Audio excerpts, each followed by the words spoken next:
There's always opportunity to be stronger geopolitically, to enhance our competition, to make sure our families and our industries are more secure.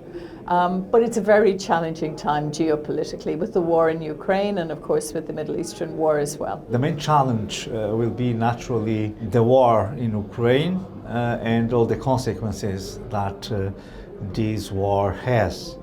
So first, because we have to enhance security and defense union, and this started, I'd say, this week with this initiative of European Commission, but of course we'll have really to strengthen our military and defense cooperation.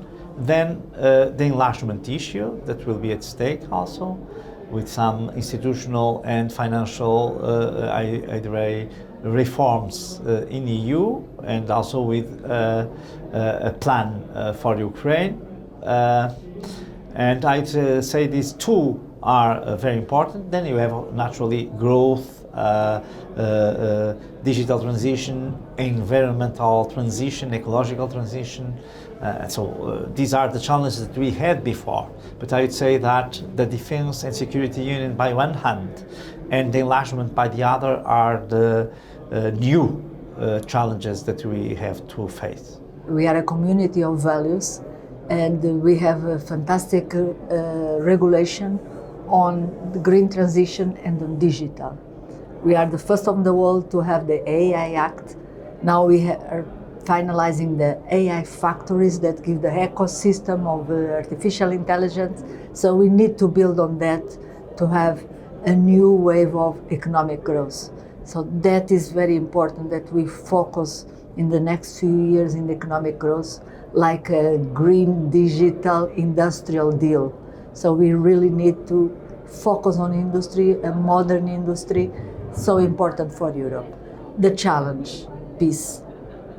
We need to do all this. We need a peaceful environment, so we hope that we can solve the question that Ukraine can win this war, because it's not only Ukraine, it's all Europe that is at stake, is our way of living, is our way of being in the world. So we need to help Ukraine to be successful. I think that people have had enough of challenges. I think that now what we have to offer after these European elections, not before, that's electoral campaign, afterwards with the new parliament, this new term and the new commission, is solutions. Security, defense, immigration, these are the things that have to be tackled for once and for all. This is what's worrying our people, our citizens, and probably the again largest party in Europe, the EPP, will have to take care of this, as we have done in the past with other major crises or challenges. I think that the most important sectors we have to focus now in the coming months and years, they are security and economy. So we have to make sure that Europe is stronger when we look our security. We have to spend more to defense, and we have to look, of course, the whole security topics much more carefully, I think, all the member states. And then also, of course, economy, we have to look that we are competitive in the future, and also that we have strategic resilience. So I think these will be the most important topics in next years. The main challenges are still, as we started with, it's security, it's peace and security, and this is the main focus as well on our endeavor at this moment, to have a Europe that protects and Europe that is united, both globally in global endeavors, and to help in peacemaking as well. In the upcoming years, we have to increase our competitiveness, so it means to support small and medium entrepreneurs by cutting red tape, by improving access to capital, and also improving skills, particularly digital skills. Europe has been at crossroads over the past 10-12 years with multiple crises happening. But I think one of the most important challenge that we have ahead of us is obviously the war in Ukraine, because the war in Ukraine is a war in Europe, not in the European Union, but it is in Europe. And this is particularly relevant because we don't know what can happen if it does not stop in Ukraine. So that's why it's important to say that Ukrainians are fighting our fight, the European fight.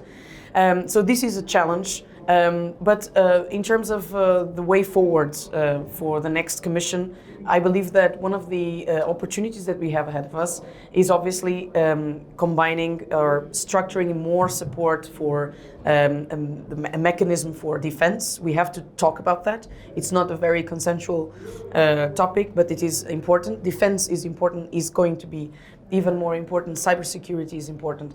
But as well, artificial intelligence. All that we see in terms of fake news, deep fakes, this can harm the rule of law, the European democracy. So this is something that we have to deliver. But opportunities are also on, for example, on the side of clean technologies. I've been a strong advocate for clean tech. We have a lot of know-how in Europe. We just need to build up, to scale up. And we need to overcome the obstacles that we still have. We need to deliver on a capital markets union. So important to raise capital for investing on these new technologies that are so important for fighting climate change, but as well to keep the European independence or energetic independence. I think it is crucial. Well, I think the main opportunity is to stick on the sender and to care for the people, for their needs, to care for their jobs, to care for their everyday life, and of course to care for their security. It is one of the main pillars that we have to address. And allow me to refer on our manifesto, which is very important here in the European People's Party, because it is the very first time that we include in our manifesto not only the declaration that we are ready to proceed with a joint defense scheme, but also the provision that we will use public money coming from multi-annual financial framework in order to support this project. I think it is a very good start, and we have to proceed as soon as possible because, you know, security issues are at the high priority in our agenda. The challenges are big, and it's the geopolitical challenges where our economy is not competitive enough. Poverty is growing inside of the European Union, which is something we definitely have to fight. The challenge is the totalitarian regimes are tweaking and changing the geopolitical landscape and are trying to put pressures on us from many, within many aspects, and this is a challenge we need to face. The opportunity obviously is to face this challenge with success, make our economy gain competitive, make the European project stable, and as a stable project of sovereign and strong member states and regions.